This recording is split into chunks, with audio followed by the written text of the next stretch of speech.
Bismillah. Assalamualaikum warahmatullahi wabarakatuh.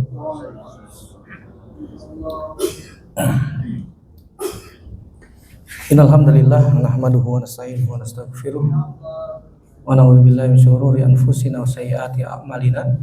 May yahdihillahu fala mudhillalah wa may yudlilhu fala hadiyalah. Asyhadu an la ilaha illallah wahdahu la syarikalah wa asyhadu anna Muhammadan abduhu wa rasuluhu la nabiyya ba'dahu ba'd. Fa inna asdaqal hadits kitabullah wa khairal hadi hadi Muhammadin sallallahu alaihi wa ala alihi wasallam. Syarrul umuri muhdatsatuha wa kullu muhdatsatin bid'ah wa kullu bid'atin dhalalah wa kullu dhalalatin finnar. Al-ikhwazanallahu wa iyyakum ajmain. Alhamdulillah, segala puji hanya milik Allah Subhanahu wa taala yang masih memberikan kepada kita nikmat yang sangat banyak, nikmat yang tidak terhingga, tidak terhitung jumlahnya, sehingga Allah Subhanahu wa taala mudahkan langkah kita untuk melaksanakan sholat zuhur secara berjamaah. Salat dan salam senantiasa tercurahkan kepada Nabi kita Muhammad sallallahu alaihi wasallam, kepada keluarga, sahabat, dan tidak lupa kita sebagai umatnya sampai kiamat kelak.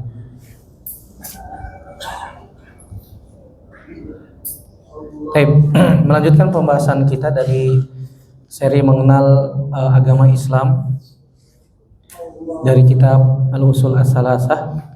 Sekarang kita masuk bagian tingkatan Islam yang kedua, yaitu tentang iman.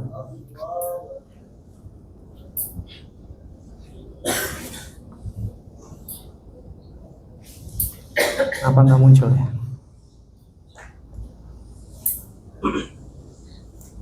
Di sininya.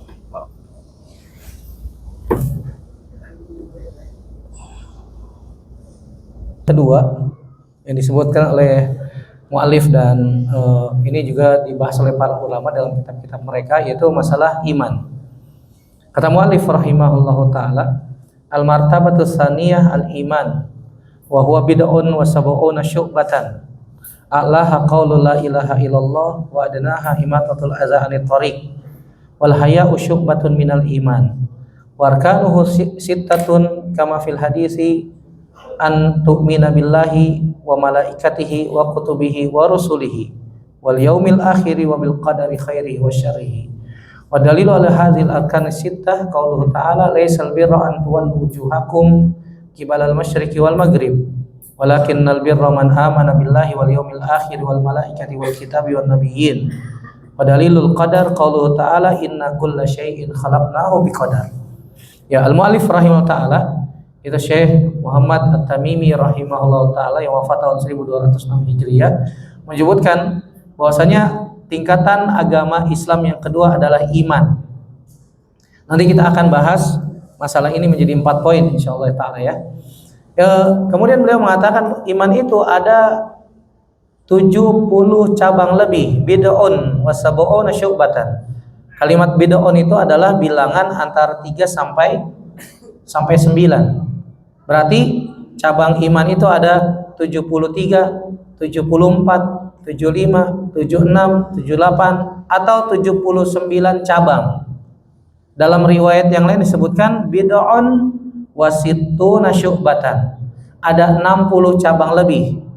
Ya, tadi sudah kita sebutkan kalimat bid'un itu angka antara 3 sampai 9.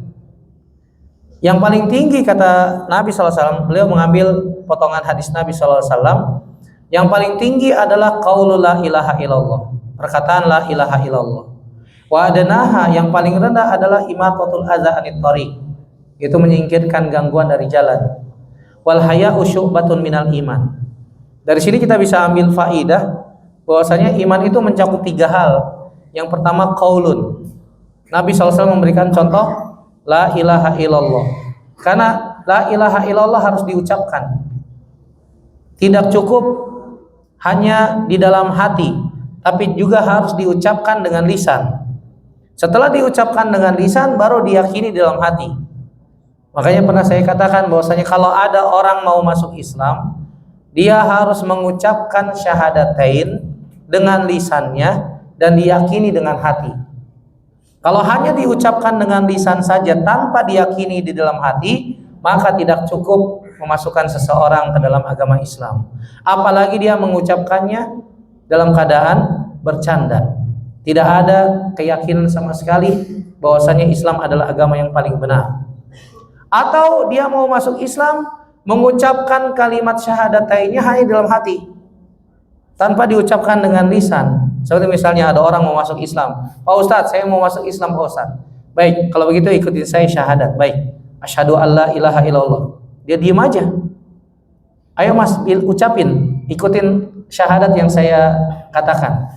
Kata orang itu, saya udah bilang Ustadz, saya udah ucapkan. Di mana? Di dalam hati. Di dalam hati. Maka kita katakan tidak mencukupi.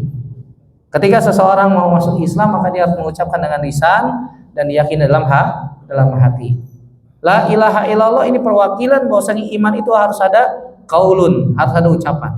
Wadanaha imatatul adza anit thariq, dan yang paling rendah itu menyingkirkan gangguan dari jalan.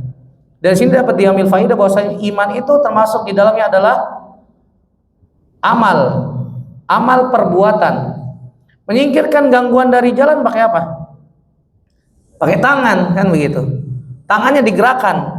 Nggak mungkin kita diam aja kemudian gangguan dari jalan, ada kerikil di situ, ada beling di situ, ada paku di situ, kita dengan gerakan mata dia langsung pindah. Kita punya ilmu apaan? Menggerakkan benda dengan mata, subhanallah. Dilihatin aja dia bisa berpindah. Ya. Punya ilmu kanuragan. Maka harus dengan tangan dipindahin tuh beling, dipindahin tuh paku dari jalan sehingga tidak mengganggu orang, sehingga tidak membahayakan orang lain, dengan amal, dengan anggota badan. Wal haya'u syu'batun minal iman, dan malu termasuk bagian dari iman, dan malu termasuk amalan hati. Ada amalan di dalam hati berupa keyakinan dan perkataan, termasuk di dalamnya adalah malu. Malu termasuk amalan-amalan hati. Berarti dapat disimpulkan bahwasanya iman itu adalah qaulun wa amalun wa i'tiqadun. Ada 3 hal. Kemudian mu'allif melanjutkan arkanu sita, bahwasanya iman itu ada rukunnya, ada 6. Sebagaimana dalam hadis Jibril yang pernah kita bahas. Nabi pernah ditanya oleh malaikat Jibril tentang apa? Tentang iman. Kata Nabi SAW, al-imanu antu'mina billahi wa malaikatihi wa kutubihi wa rusulihi wal yaumil akhir wa antu'mina bil qadari khairihi wa syarrihi. Dalilnya mana? Dalilnya disebutkan dalam surat Al-Baqarah ayat 177 tentang rukun iman tersebut. Ada 5 rukun di dalam surat Al-Baqarah ayat 177 tersebut, dan rukun iman yang ke-6 menyendiri di dalam surat Al-Qamar, surat yang ke-54 ayat 49. Allah berfirman, inna kulla syai'in khalaqnahu biqadar, bahwasanya kami menciptakan segala sesuatu berdasarkan takarannya masing-masing. Ya, kita akan bahas pembahasan ini menjadi 4 poin. Yang pertama tentang pengertian iman, yang kedua perbedaan antara Islam dan iman, yang ketiga rukun iman yang 6, yang keempat adalah yang dimaksud dengan syu'abul iman atau cabang-cabang keimanan. Kita memohon taufik kepada Allah Subhanahu wa taala agar diberikan ilmu yang bermanfaat dan bisa mengamalkan ilmu yang telah kita dapatkan.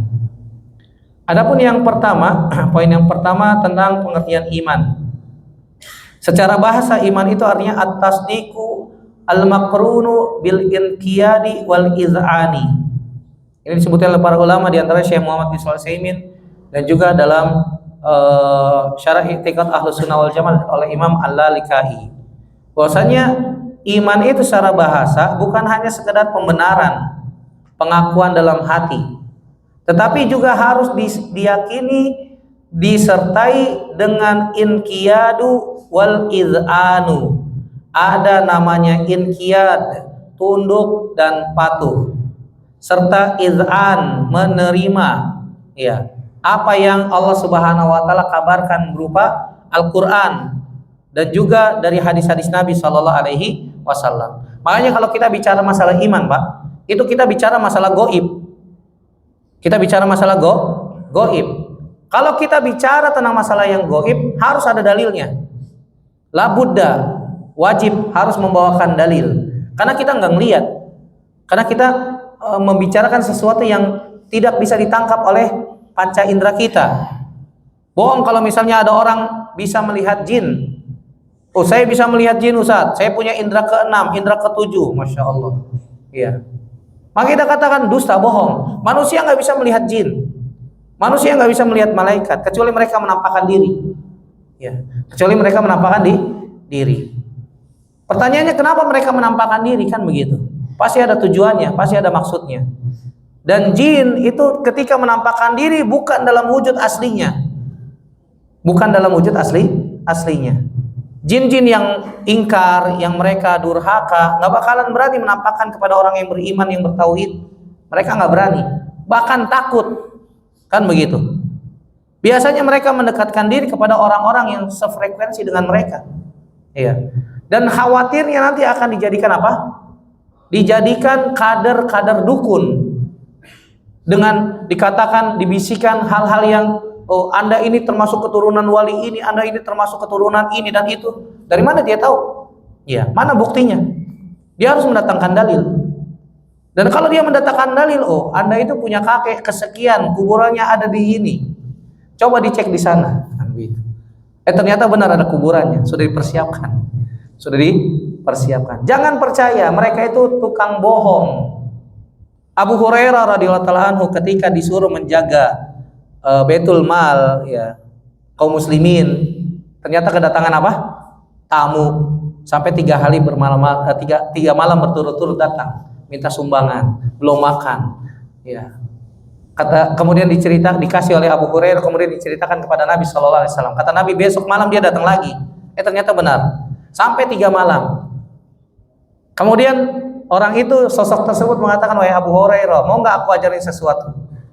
Kalau kamu baca ini di malam hari sebelum tidur, kamu tidak akan diganggu oleh setan dan kamu akan dijaga oleh Allah sampai bangun pagi. Apa itu? Baca ayat kursi. Baca ayat kursi. Kemudian sosok itu pun pergi dan menghilang. Dilaporin setelah sholat subuh kepada Nabi SAW. Kata Nabi SAW, sodaqah wa huwa kazub. Dia benar, yang diajarkan dia benar, tapi dia tukang bohong. Tapi dia tukang bohong. Apakah hal ini menjadi dalil bolehnya kita belajar sama jin? Jawabannya enggak. Boleh kita percaya sama jin? Jawabannya enggak. Ya. Ketika itu yang diajarkan benar, siapa yang membenarkan? Nabi Shallallahu Alaihi Wasallam. Nah sekarang Nabi nggak ada.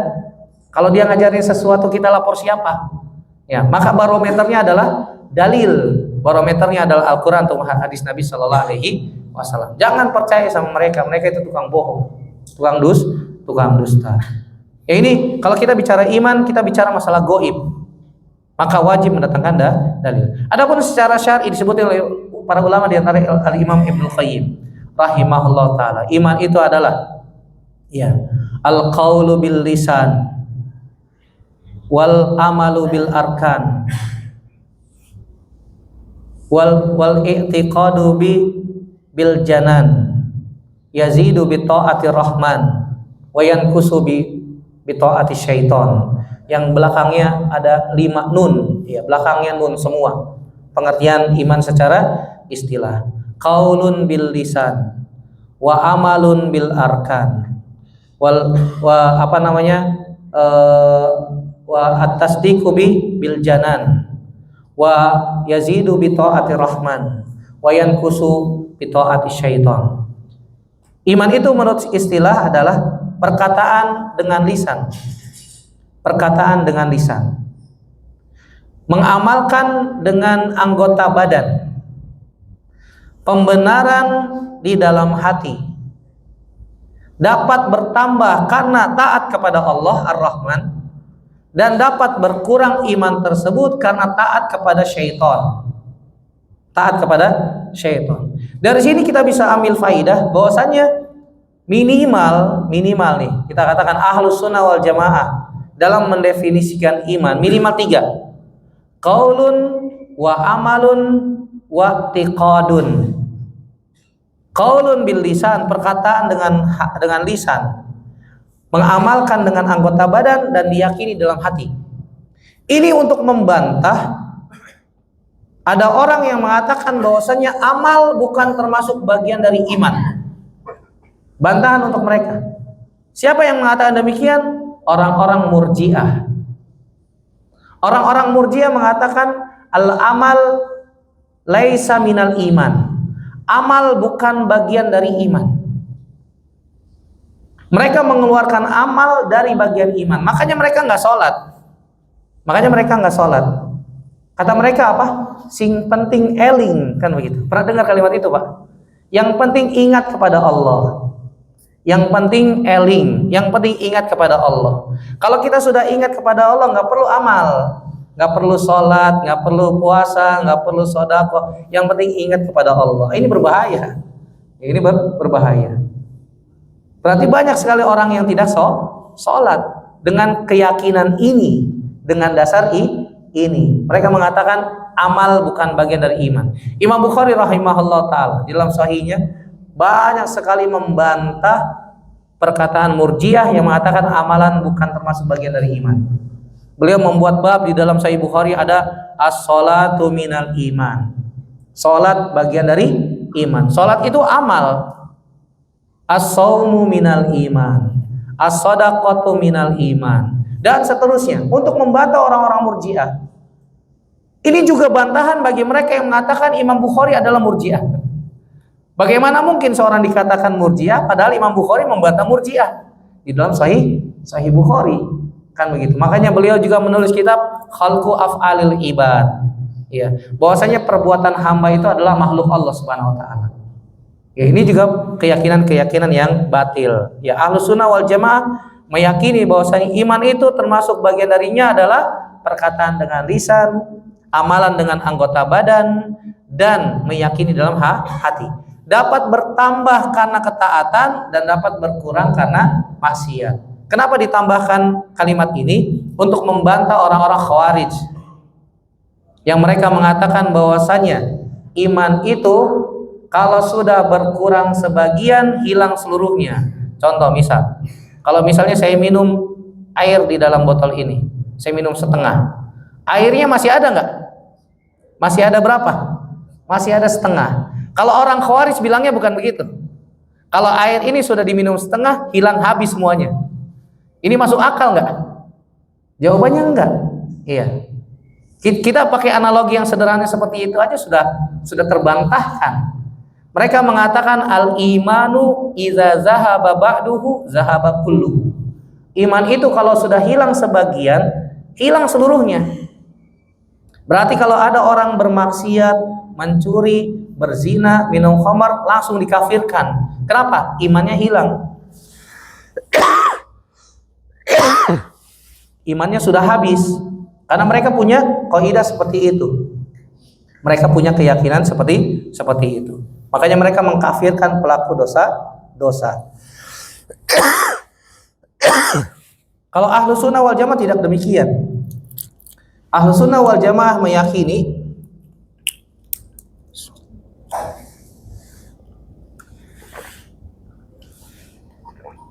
kalau ada seorang mukmin berbuat maksiat, maka tetap dikatakan mukmin. Mukminun bi imanihi, fasikun bi maksiatihi. Dia tetap dikatakan beriman dengan imannya dan dikatakan fasik karena perbuatan dosanya.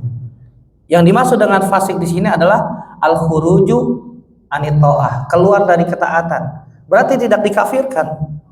Ya, orang tersebut dikatakan apa? Tetap mukmin. Ya, ini juga untuk bantahan orang-orang Mu'tazilah. Mu'tazilah sama Khawarij itu 11-12. Ini kita sebutkan demikian supaya kita paham ya.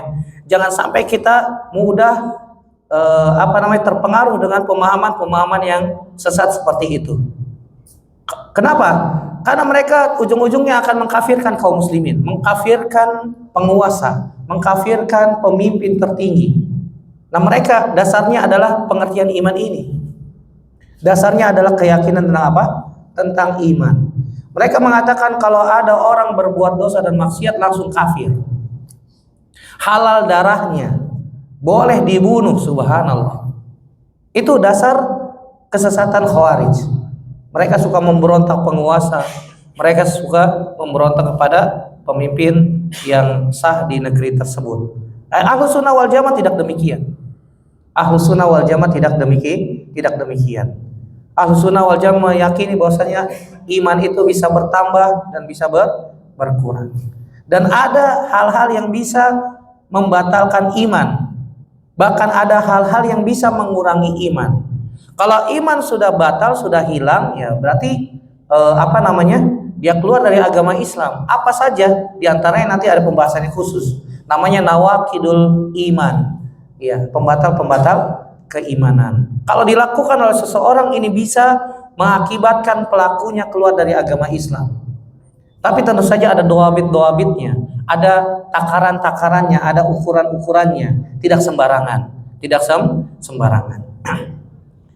Ya berarti dari sini bisa diambil kesimpulan bahwasanya Ahlus Sunnah wal Jamaah meyakini iman itu adalah qaulun bil lisan, amalun bil arkan, wa i'tiqadun fil janan, yazidu bi taati rahman wa yankusu bi taati asyaiton. Ini Ahlus Sunnah wal Jamaah.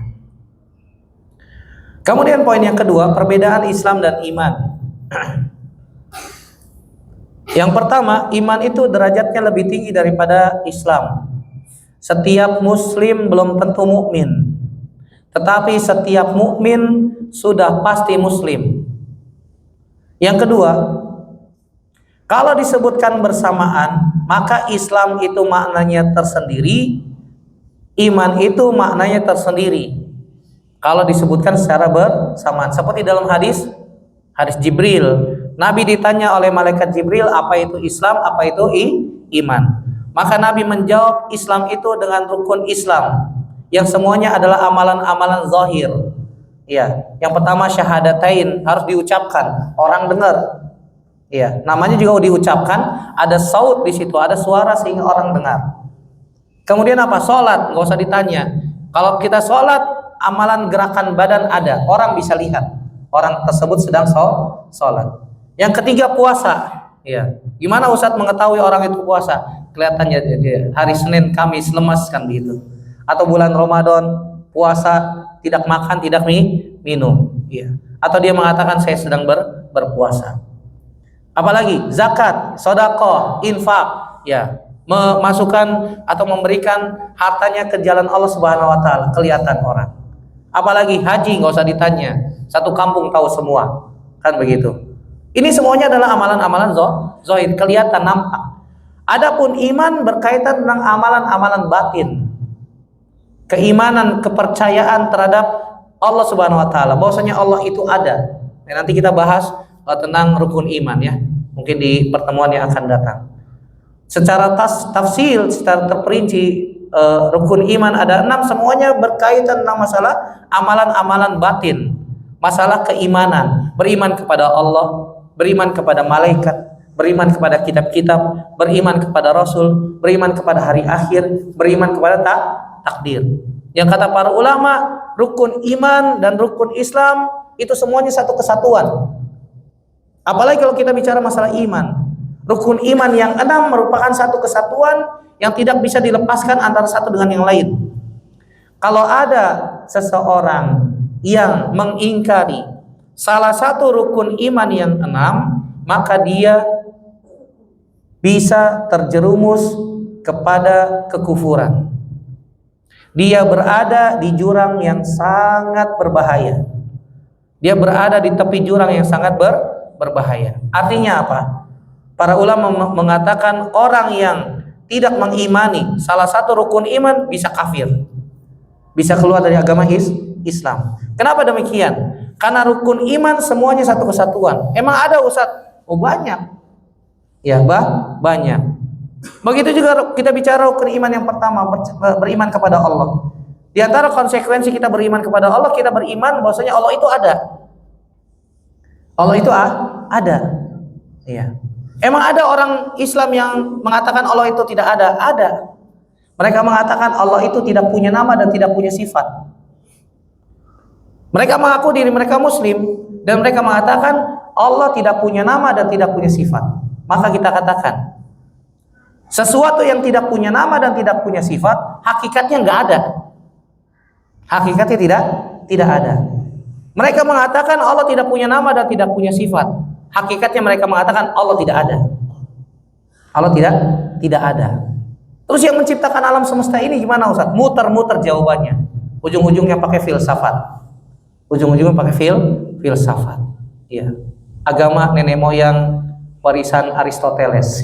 Makanya di dalam kitab-kitab mereka mengatakan kama rawainahu an Aristu, sebagaimana kami riwayatkan dari Aristoteles. Riwayatnya dari Aristoteles, bukan dari Nabi Sallallahu Alaihi Wasallam. Yaitu mereka adalah murid-muridnya Aristoteles, murid-muridnya Plato dan seterusnya.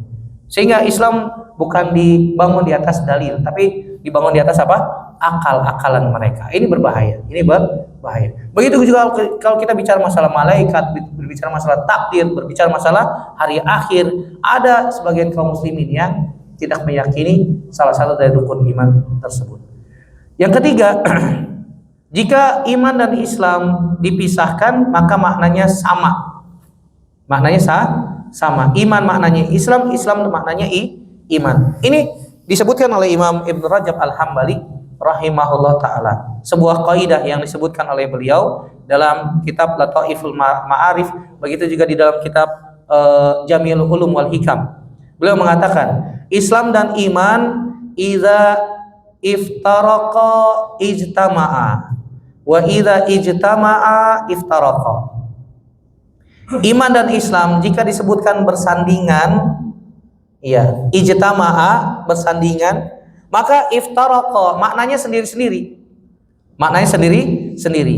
Wa idza iftaraqa ijtama'a. Kalau disebutkan sendiri-sendiri, iman sendiri, Islam sendiri, ijtama'a maknanya sama. Iman itu Islam, Islam itu iman. Mana dalilnya? Antum bisa cek di surat Al-Hujurat surat ke-49 ayat 14, surat Az-Zariyat surat ke-51 ayat 35 sampai 36 dan hadis Ibnu Abbas. Saya nggak cantumin di sini khawatirnya panjang ya, khawatirnya panjang. Intinya bahwasanya Nabi Shallallahu Alaihi Wasallam ditanya tentang iman, ya. Maka Nabi Shallallahu Alaihi Wasallam di dalam hadis Abdullah bin Abbas tersebut tentang utusan Abdul Qais, ya, tentang utusan Abdul Qais. Nabi Shallallahu Alaihi Wasallam ditanya tentang iman, maka Nabi menjawab dengan rukun Islam. Nabi menjawab dengan rukun Islam. Iman itu adalah engkau bersyahadat, engkau sholat dan seterusnya. Kenapa? Karena yang ditanya tentang iman doang. Di situ nggak ditanya tentang Islam. Makanya Nabi menjawab iman itu Islam, Islam itu iman. Apalagi yang bertanya adalah orang yang baru masuk Islam. Mereka nggak paham tentang iman. Makanya Nabi SAW mengajarkan tentang amalan-amalan zahir dulu. Seperti contoh, Nabi ketika mengutus Muaz bin Jabal ke Yaman, apa yang diajarkan oleh Nabi SAW? Wahai Muaz, satakti ahlal kitab, faltakun awalu matada'uhu ilaihi an la ilaha illallah. Dalam riwayat yang disebutkan an yuwahhidullah. Jadikan yang pertama kali kamu dakwahkan di sana adalah la ilaha illallah. Ajak mereka masuk Islam dulu dengan mengucapkan la ilaha illallah. Fa inhum atau laka bidzalik. Kalau mereka sudah masuk Islam, fa'alimhum anallaha iftarada alaihim khamsa salawat fi kulli yaumin wa lailatin. Kalau mereka sudah masuk Islam, ajarkan salat. Ini zahir dulu semuanya. Amalan-amalan zahir. Kalau mereka sudah mau salat, ajarkan kepada mereka bahwasanya Allah Subhanahu wa taala wajibkan zakat.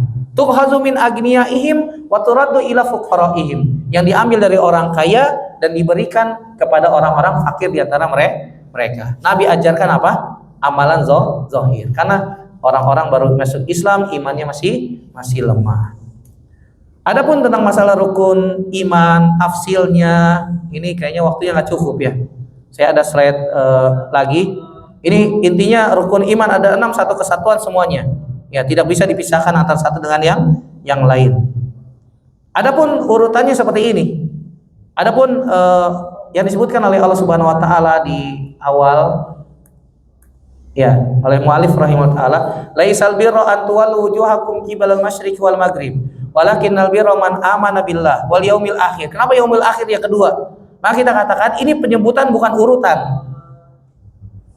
Beriman kepada Allah, beriman kepada hari akhir, beriman kepada malaikat, beriman kepada kitab, beriman kepada nabi.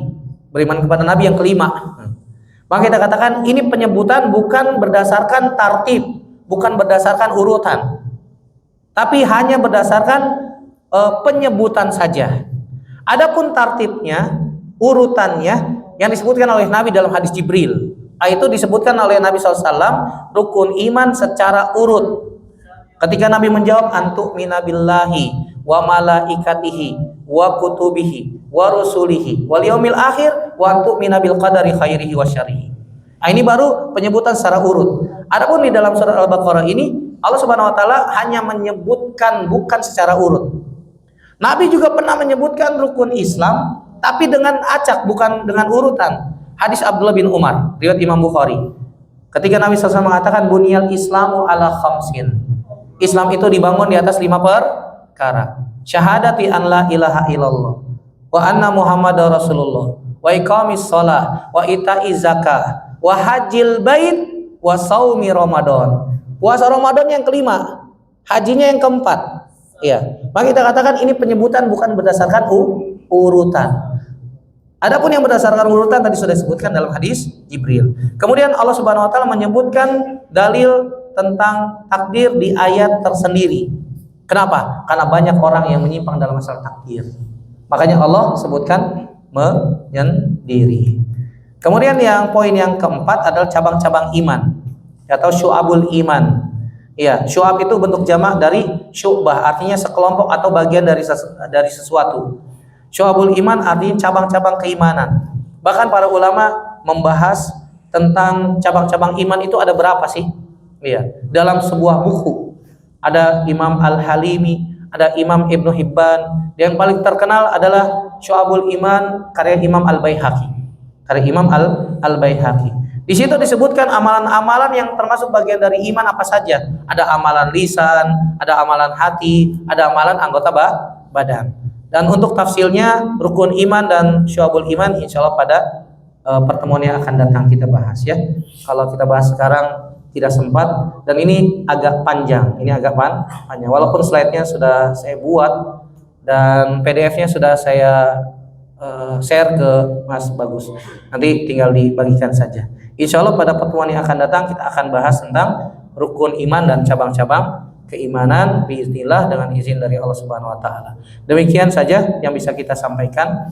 Semoga bermanfaat. Yang benar datangnya dari Allah Subhanahu wa taala saja, yang salah murni dari saya pribadi. Kita bertaubat kepada Allah Subhanahu wa taala. Semoga Allah Subhanahu wa taala menjadikan kita semua orang-orang yang istiqomah di atas Islam, di atas iman, di atas sunnah Nabi SAW sampai akhir hayat. Dan semoga Allah Subhanahu wa taala memberikan kepada kita as-sabat, ya, keteguhan dalam menjawab pertanyaan malaikat munkar dan nakir di alam barzah. Dan semoga Allah Subhanahu wa taala memasukkan kita semua ke dalam surga tanpa hisab, tanpa azab. Demikian semoga bermanfaat. Aku qouli hadza astaghfirullah li wa lakum. Subhanaka Allahumma bihamdik asyhadu an la ilaha illa anta astaghfiruka wa atubu ilaik. Wassalamualaikum warahmatullahi wabarakatuh.